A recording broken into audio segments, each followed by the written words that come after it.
Hi. Hello. Hi.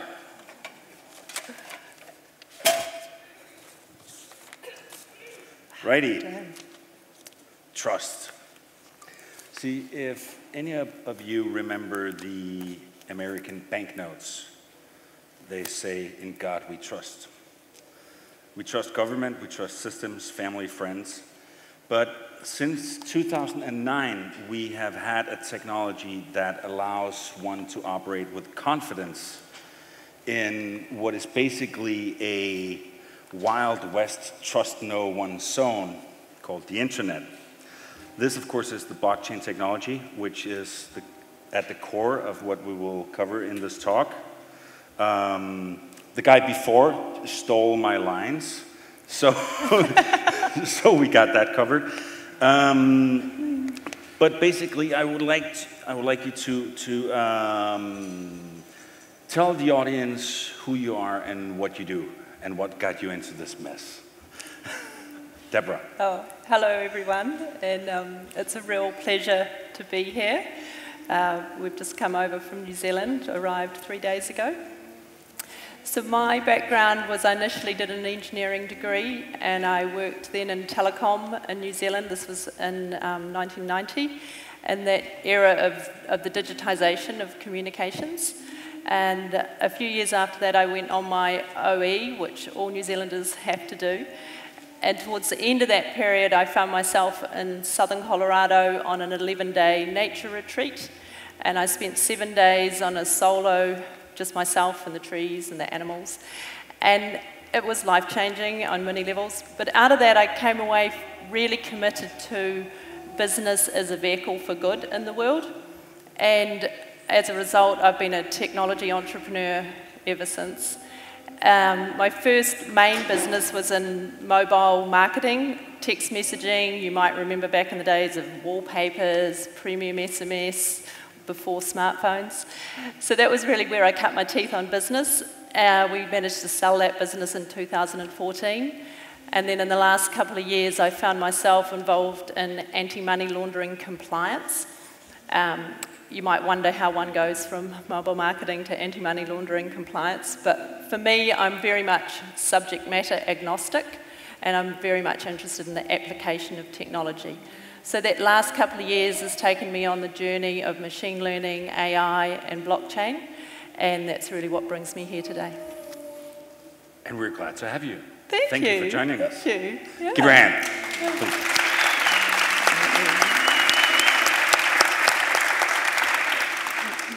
And Fritz, even though you speak Danish, you've promised to decade a little. Yeah. But so who are you, and what is it that you do, and what brought you here? Well, my name is Fritz Henglein. I'm a professor of computer science at the Department of Computer Science. So when my wife, who is actually an artist, actually saw that I was in a poster here for a hip culture festival, she said, "Well, is that a joke?" But that's what I do, my field is programming languages and systems, so a very mathematical field, but a lot of applications in different areas. I'm also actually, in that sense, working as this steering committee chairman of the Innovation Network for FinTech in Denmark, and also serving part-time as a startup head of research in the blockchain domain. So a very fascinating part of blockchain and distributed ledger technology is that it promises to actually do something that actually sounds, if you hear about it, first time impossible. But it's actually a very fascinating domain because it promises to give us basic democracy in a commercial domain without actually having to trust everybody in this kind of network of people and agents, and some of them not even known, who need to collaborate, and still we can trust into a digital platform that will give us, just like physics, basic laws that we know cannot be broken. And thanks for coming. Thank you. Please give him a hand.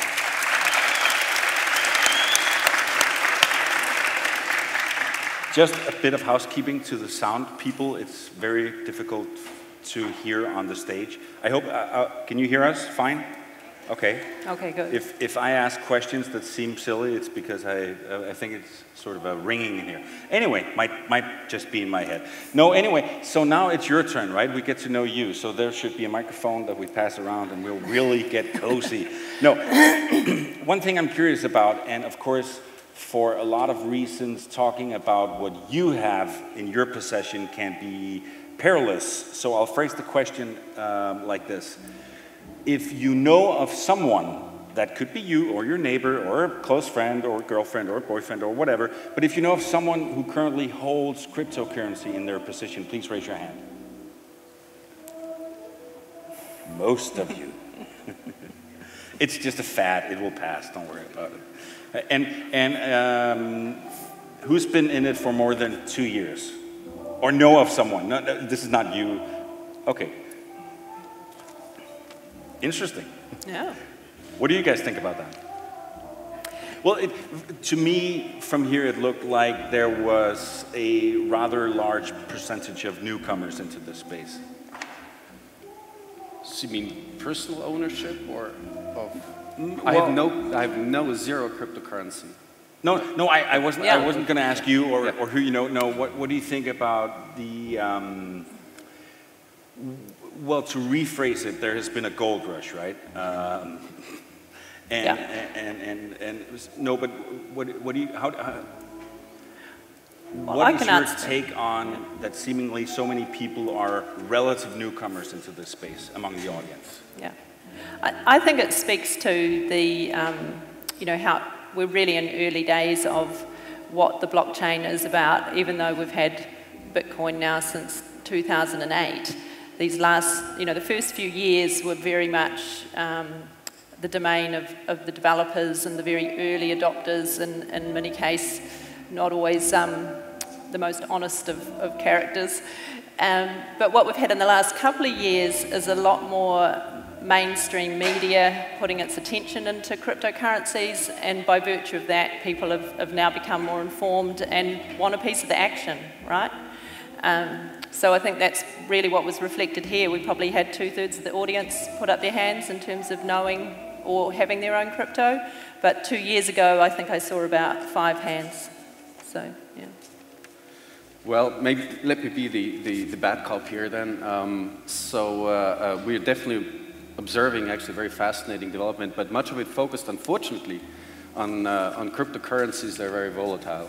And I hope we'll talk about actually the fantastic perspectives that go way past cryptocurrencies in a while. So right now, I think it would be quite fair to say that we're in sort of a gold rush, and my recommendation would be to be the one who sells the shovels. Who what? And talking about volatility, could we have picture number 11 on the screen? Yeah. So not because we have to talk about myself, but this is me getting a haircut that at the time was just over half a Bitcoin, which would be quite an expensive haircut today. No, but 25,000 kroner. Yeah. But we also gave away a Bitcoin on television. But the thing is that this fluctuation makes it sort of hard to use as a currency, because I would never pay someone to cut my hair today, because I know that I think, a lot of people think that money will buy them a house in 5 years or whatever. What's your take on that? Oh, I know people who are literally buying coins in the hope that it's going to pay for their house. Personally, I think you need to distinguish between speculation and actually something that has value in order to achieve something. So if you're buying cryptocurrency purely from a speculation point of view, you need to think of it akin to investing in the stock exchange or buying property or anything else that you might do for speculation. So perhaps a small amount of your retirement fund may go into crypto for speculation. But fortunately, what we're moving into now is a lot more application of the use of blockchain for, let's say, more day-to-day value transfer type activities. And I know we'll talk to that a little more. We will definitely get to that. Yeah. Because that is the meat of things, right? Yeah. But Fritz, I don't know if you could, I touched upon it briefly. about this magic potion or alien technology or whatever. I do have a picture. Number 2. Thank you. Yes. And so this is sort of the origin story of it. Yes. Can you talk us through what this paper says? What is the basic idea? So, well, the basic idea, I think, would be fair to say, if you read the beginning, is actually purely peer-to-peer version of electronic cash. Online payments will be sent directly from one party without going through a financial institution, but actually it's even stronger, without going through any institution, without having to identify yourself, identify anybody, and to do it in a, well, in political theory, you would say in an anarchistic setting, which means like without depending on any authority. So how do you accomplish that one? This is a really tall order from a technical point of view, and it's the first sort of alive, and as many of you can actually ascertain, is actually it's a living actually system.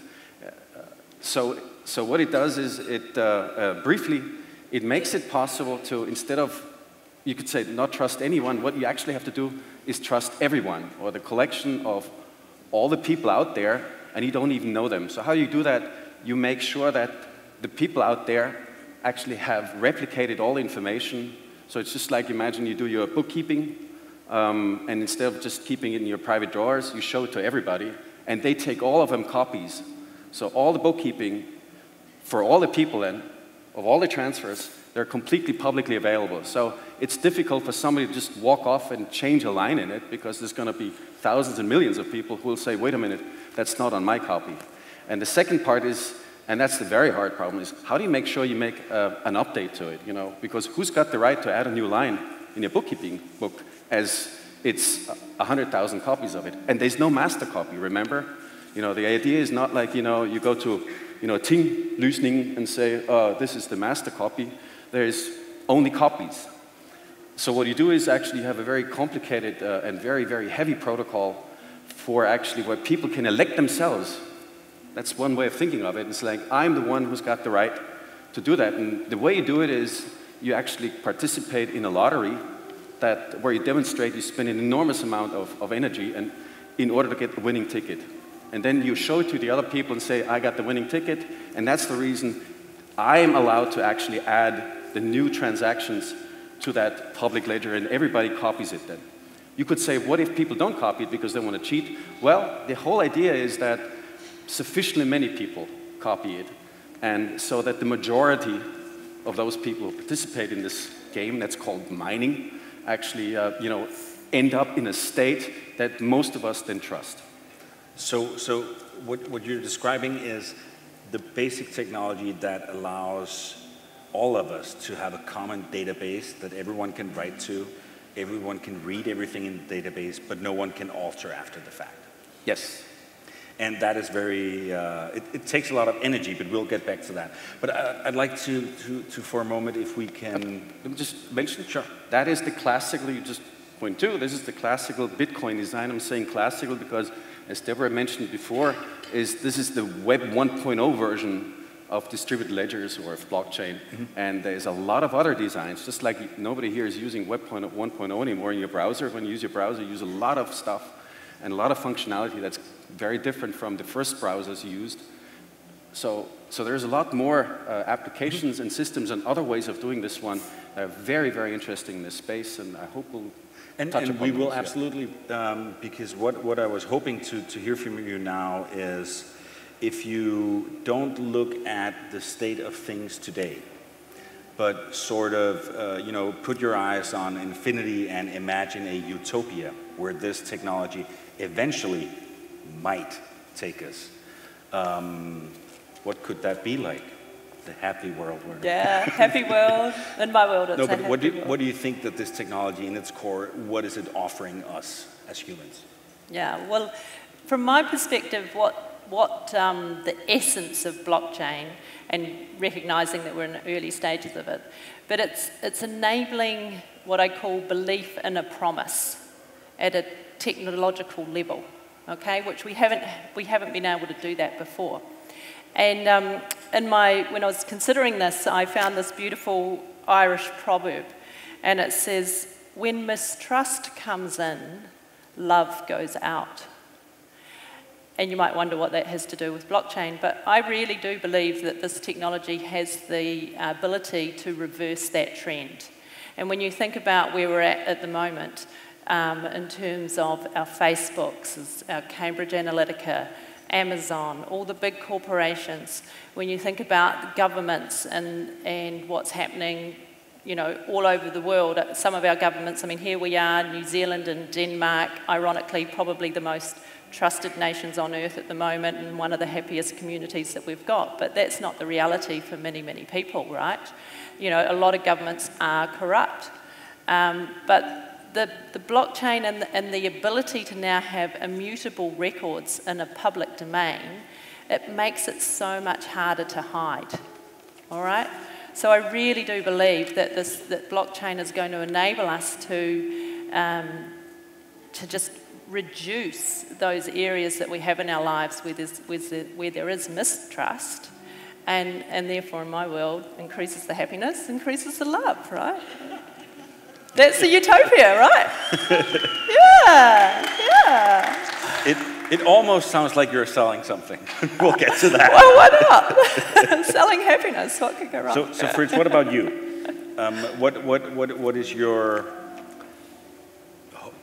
it's hard talking to a mathematician and talking about hopes and dreams. And no, that is not possible. Wait. This is a hip culture festival, so right? So yeah, it's okay. You're all good. Hopes, you're right? all good. So, actually, I think this is actually, if you think about it, just think about it. This is actually the promise is, and this is actually the challenge also, is of realizing the following three things. Imagine you're doing this one. The first thing is like you have a completely decentralized system. Sounds terrible, right? But think of it as like, you know, it's a collection like you, and you have no leader, okay? At the same time, you are entrusted, and some of you may be a little bit, you know, fishy people, but okay, we don't even know. But you might be entrusted with actually keeping a record of events, and such that whenever you say that, oh, that happened in the past, we can guarantee, you can guarantee, that you will give the same answer in the future. That's the tamper-proofing part. And here comes the killer app, you might say, of distributed ledgers or blockchain technology, is you can be entrusted to keep digital assets. And most people think of cryptocurrencies, but I think there's a lot more to be said. Namely, you can be entrusted to keep store of who owns what. Who owns this amount of money? Who owns this truck? Who owns this musical piece? Who owns the performance that is being going on right now? Who owns the license to play this Let It Be version right now? And the key thing is that the one who originally owned the money or the license does not need to know where it is right now. You can freely transfer it to each other and be guaranteed, we know, everybody knows, it's not going to be duplicated. So think about this, the same thing as having the equivalent of digital originals. Without actually you having a leader, without actually we having to trust each other completely, but we can trust our collection of people, all of us together, to actually maintain these things in a digital setting. What does it mean in practice then? You know, we're doing a little bit projects on, you know, sustainability. For example, if there is actually legislation for, you know, timber. When you buy a chair at Jysk, whatever, you know, they have to actually document that actually it doesn't have any hardwood from, you know, some kind of illegally forested forests in Indonesia or whatever. So how do you do that? You can actually put this into a distributed platform like this. Where does the stuff come from? Where does it go to? And in the end, make sure that actually you can trace it back. And the key thing is nowadays that's done by very expensive processes. So you get consultants out, they look into a company and they write reports and they charge, what is it, typically $250 an hour. So, so the small producers of timber forests, of sustainably managed ones, they have a very hard time now living up to this one because the European Union, US, Japan, now even China soon, they will actually have this kind of legislation making sure that the things we're using are sustainable. That's the same thing with diamonds, with food items, with pharmacological products, and so on. And if you ask me, I think that's a very exciting aspect, way beyond owning or not owning cryptocurrency. We'll return to that point. But if I could have picture number 6. And this is what an actual Bitcoin mine looks like. And the astute in the audience will recognize this guy. This guy in 2013, this is mining hardware. This one does 3,000 billion operations per second. It uses a lot of power. It was $10,000. Now it's worthless. And what you see, there are shelves and shelves, and the empty shelves are not because they're not full yet. It's because they're taking the old ones down and exchanging these devices that were $10,000 with new devices, right? So this is obviously a very big industry. This was in northern Sweden, where they get the power for almost for free, right? I'm curious as to why is that mechanism so? Why do you have to, like, they live in the north where it's cold, to save energy, right? But they're you know, in Danish there's a fyr for gråspurvene. They are burning power like mad. Why is that needed? Or is it needed? No, it's not. How so? Well, this is one way of doing this one. There's other ways of doing this one. They would actually show a little power station in the far corner, right? The key thing is that one has to understand Bitcoin is special in the sense that it tries to be a totally independent of any kind of authority. That means that you don't know anything about anybody participating in it. So it's sometimes called non-permissioned, which means like nobody's authenticated. You know, nobody's issuing a passport saying like you're allowed to be part of this network. And there's systems where you do that. You're allowing these things to be a part of these things, and that then will work 6 orders of magnitude more efficient. I mean, just to give you an idea, it's like what this does, it means right now at the current price, I would say roughly speaking, a single transaction Bitcoin, transferring, you know, any amount of Bitcoin from one person to the other, a single one, costs on the approximately 500 kilowatt hours. 500 kilowatt hours. So if you take 4 of those, that should correspond to what you use in a whole year, in a whole family, in electricity. And you might say, why they do that? It's because to make sure that it's very hard to forge transactions. Since there's nobody who says that's the original transaction, that's the true one, and these are forged or false ones, or somebody's trying to do something, you know, like spend the same amount of money twice. You know, every forged transaction is made very, very hard and very, very expensive. But that means, since the forged one doesn't look any different from the true one, the true ones also are very expensive.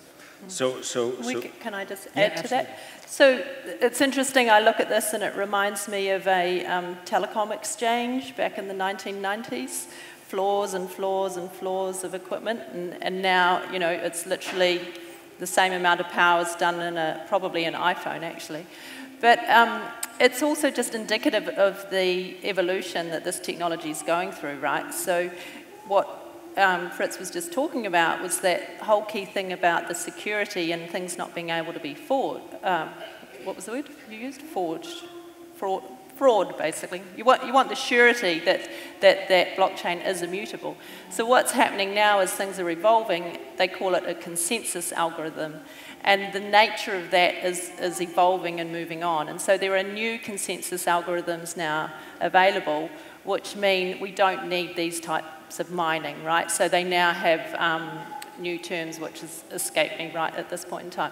But the essence for you guys to know is that this is old and it's on its way out. It will take a while, but that as it's moving forward. You're making a lot of people very, very worried here. The mining thing, those things, right?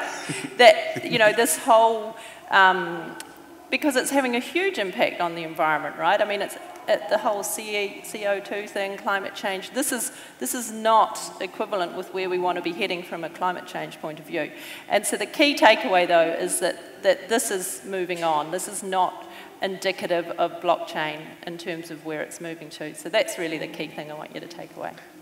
So trying moving into the current state of affairs, because one can say that Bitcoin blockchain was the first, and it's obviously still hugely popular. And there's, even though it's a lot of its original intended uses, hey, I'll just buy you something, makes absolutely no sense. It's super slow, it's super energy hungry, it's you know, it's in many ways broken.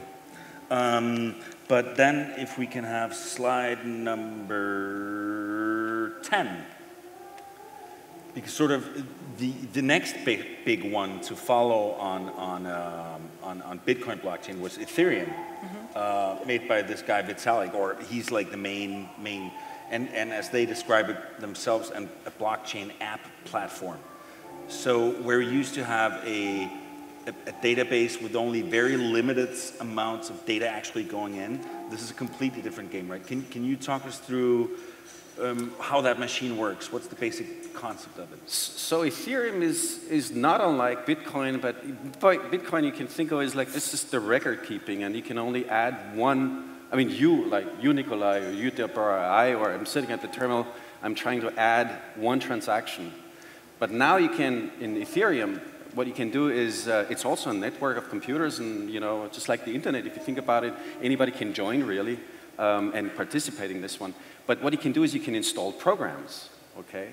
So you can have a whole program do that, the adding and the paying and the transferring fully automatically, okay?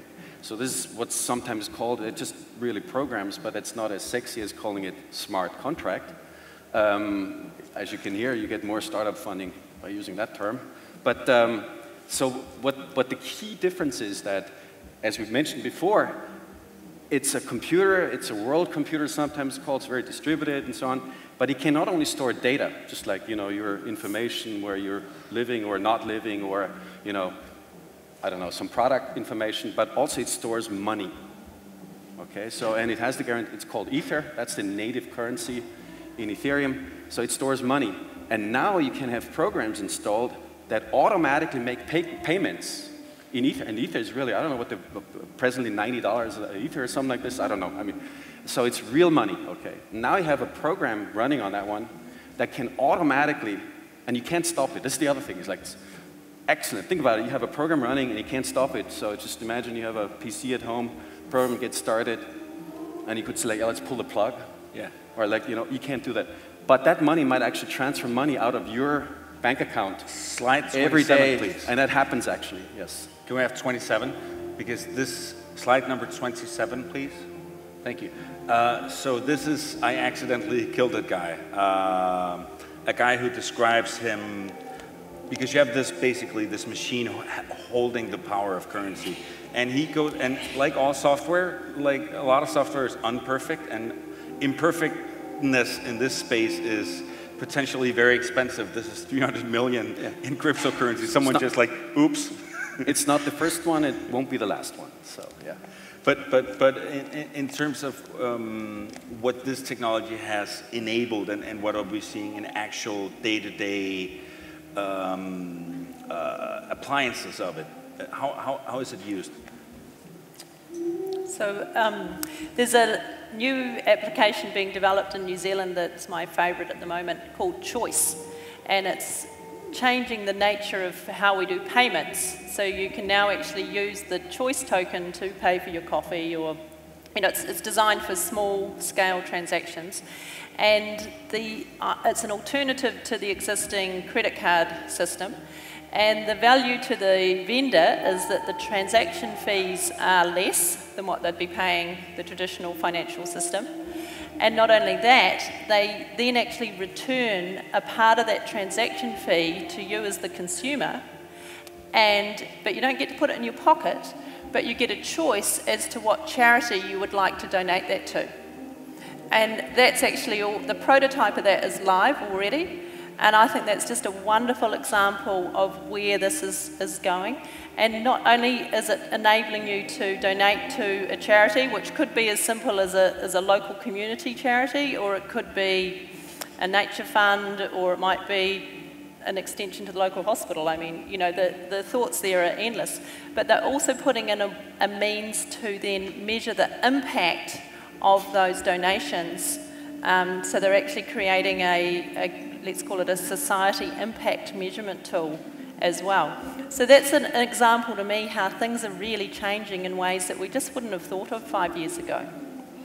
And that, to me, really begins to challenge the government system and the power system, because it begins to introduce an ability to, for communities to actually have a say in what's really going on. And, I mean, it's a bit of a leap, but I could see how something like that begins to really eat into the need for a tax system even, right? Right.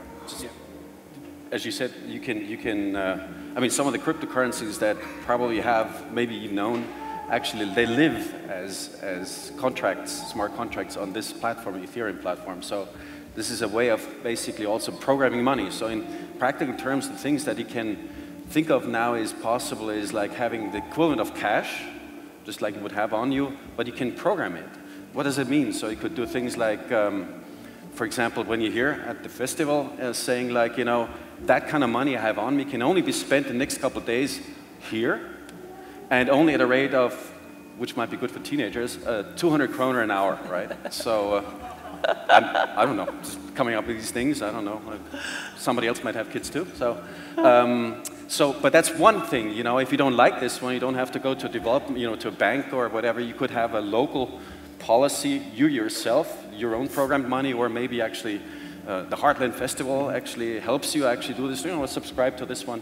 There's a lot of different possibilities of having programmed transactions like these that manipulate money. And as I mentioned before, it doesn't have to be money, it could also be ownership of a license, you know, so you make sure that, you know, when you transfer your license to a music piece, you don't have to inform Apple Records of it, but they can be assured that it's not going to be forged or duplicated. Where I actually just thought of this might be the way to get the public or the politicians to buy in on this idea is if you paid out welfare in crypto, because like, no, you cannot use your money for beer or stuff we don't like. You can only use your, like, it's programmed money for just, you know, the good things, right? Not the bad food, but only the, no, but you could really assert control of, you know, I mean, that's not necessarily a good thing. Yes. I've already heard conversation around doing that around the benefit, right? You can only use your benefit for food for the kids and not the cigarettes and the beer. Yeah, but what happens to personal freedom? It's like, that's getting into interesting territory, which I think is an interesting thing too, right? There's a whole lot of ethics to be considered around the application of any technology, and it's up to us as you know, the people to do the thinking around the ethics and what, you know, technology is agnostic when it comes to good or bad. You know, it's the humans who decide how it's actually used. So, you know, having these talks and beginning to open up people's thinking and minds as to the possibilities, I think is really important. And it's important that you give thought to, okay, well, how might I like to see this used? And equally, how do I not want to see it used? Mm-hmm. And I know you brought a video from a company that you're working with. Yeah, if we could maybe cue the Trust a Bit use case video. The Trust a Bit use case? So this is if any of you fly and have ever had your flights delayed and perhaps were promised a voucher but you never quite worked out how to use it, then this might solve that for you. This is Mike. Mike is a frequent flyer whose flight was just canceled for mechanical reasons. For his trouble, the airline is giving him a $300 voucher. Here's the problem. Mike has to call the airline to even get the voucher. He waits on hold. He waits for the voucher to arrive. He waits and waits and waits, and now he's even more frustrated than before. Now meet Kara. Kara is flying with an airline that uses Trust a Bit. When her flight is canceled, she receives an immediate notification saying that an e-voucher has been sent to an online account for use at any time. No wait, no hold, no problem. Airlines spend tons of money each year paying out vouchers, only to leave customers more frustrated with the process of claiming them. Trust a Bit uses blockchain technology to make things right with customers quickly, easily, and securely. That means the money your airline spends on vouchers is truly making your customers happier and loyal. All right, so I'm not in the no. What I'm curious about in this is like what airline would ever do that, because obviously airlines speculate in you not getting your voucher. Well, they do. That's one thing. This is not investment advice, I'm just... I don't know what the number is, but there's been a bit of legislation just passed in the EU around any flights, I think, that are delayed by more than, 2 hours? 3 hours. That they now have to issue a voucher. Yeah, Okay. but they want to make it difficult. Yes and no, because what they're finding is that, well, first of all, they currently use intermediaries who charge 25 to 30% just simply for the issuing of the voucher, regardless of whether that voucher is already used. So that's a fixed cost to those airlines already. So if they are able to actually even spend only that 25 to 30% and people actually do get the vouchers and then are happy customers and are loyal customers, then, it's a win-win. Mm-hmm. Yeah. I'm curious as to the mechanics of this, because my airline, they have my, details today. Yeah. Why do they need blockchain technology to do this? I don't know if it's so much need, but I do think it now enables, it does make it easier and it reduces the administration aspects of it, because at the moment, all those processes in any big organisation such as airlines are very process heavy and very people heavy, right? So it's, and it's, a lot of it's tedious work. So by using the blockchain, it's like, okay, voucher's been issued, there's a smart contract being written in there, the rules already exist, the airline systems are already going to be able to notify if that flight's been delayed, and then that just sets off a trigger of rules which then plops that into your wallet, so to speak. So I think what we're finding is this one in particular is going to use a platform called Hyperledger Fabric, which is it's an open source blockchain. It's been used a lot now by enterprises. It is a private blockchain, and it does avoid some of the issues that can exist with Ethereum around some of the, not the scalability, but the speed of it at times. Because with Ethereum, you can have things like, that kitty game and all sorts of applications on it that can slow it down. Slide 29, please. Yeah. Slide 29. There. There you there go. They are. The crypto kitties. The crypto at kitties. $117,000. Thank you very much. Yeah.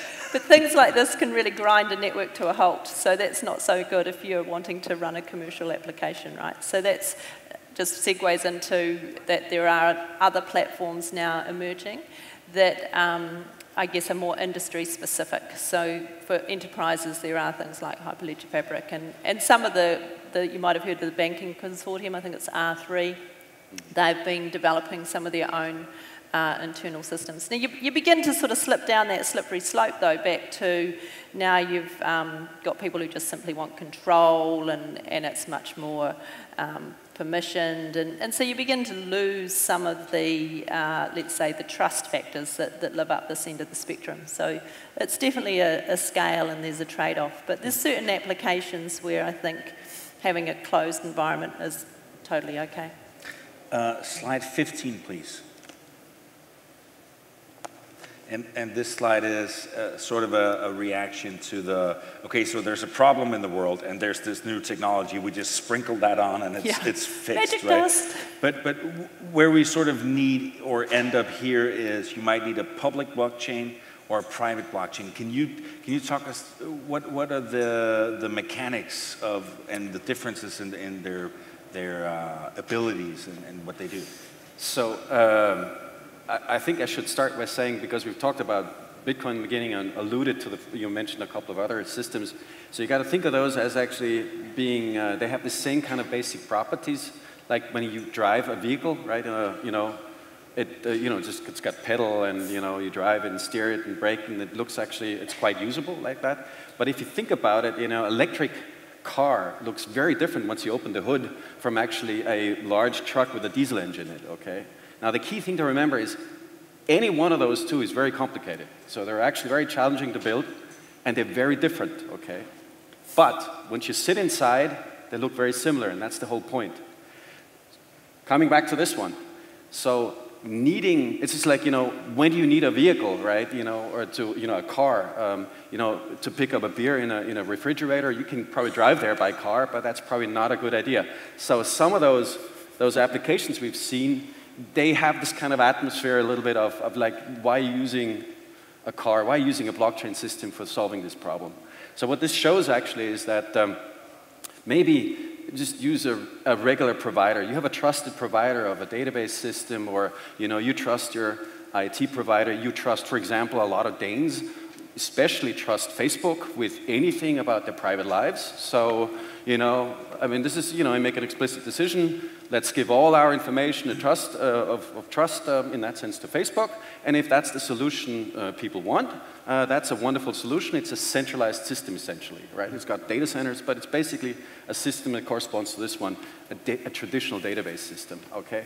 So, but very often you have a situation that you don't want to have a privileged party, right? Like the airline, like there's one airline that has the tickets. But then, what about the second airline? Should they trust the first airline system to do that one because they're running on that one? They get all the information, the first airline. They get, just like Facebook, they get a lot of information others don't get. Or should they both hire, actually, then a provider like, I don't know, don't want to mention too many names, like it could be something like with an I and a B and an M, and starting with an M and being not mega, right? So should we trust another party, and they then, or Google, now I've said it, and should we trust them then to get all the information, okay? So should the airline say, like, all our information Google has, and they not only have our information, but everybody else's information too. So if you're in a situation we have such a trusted party, well, use them, okay? It's much simpler to build such a system, so it's like building a bicycle. It's easier than building a complicated car. But if you're in a situation where you don't want to make sure, you want to make sure that nobody else has more information than you and better access than you, maybe all the airlines will say, it's okay, but I don't want to make any, I want to have IBM involved, but I want to make sure that nobody here has more information access than me. But we will collaborate in this one. That's the first part. This is what blockchain makes possible, working together on equal terms.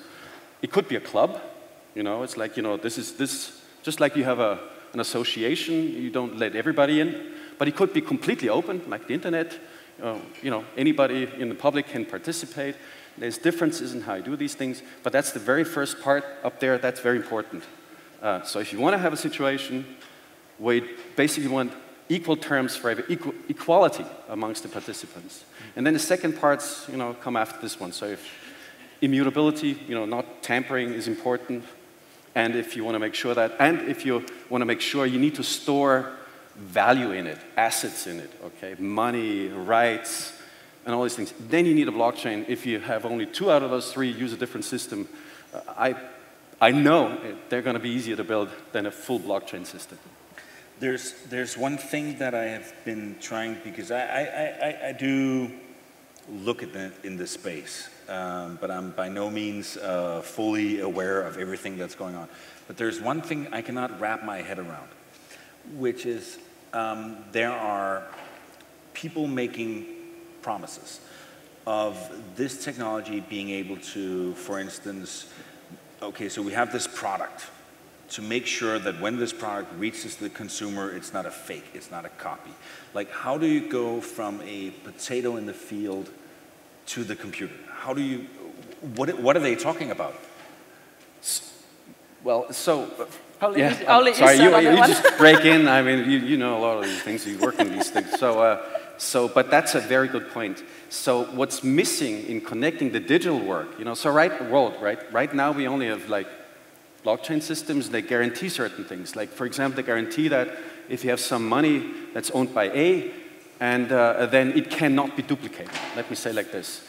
So, but it could still be wrong what you're registering. So you're registering, oh, money has been transferred from A to B, but in reality, you wanted to transfer it to C, So how do you make sure that, or actually, you're delivering something. I'm delivering a bicycle, right? And then somebody's registering, oh, this bicycle has been delivered. How do you know it really happened? Okay?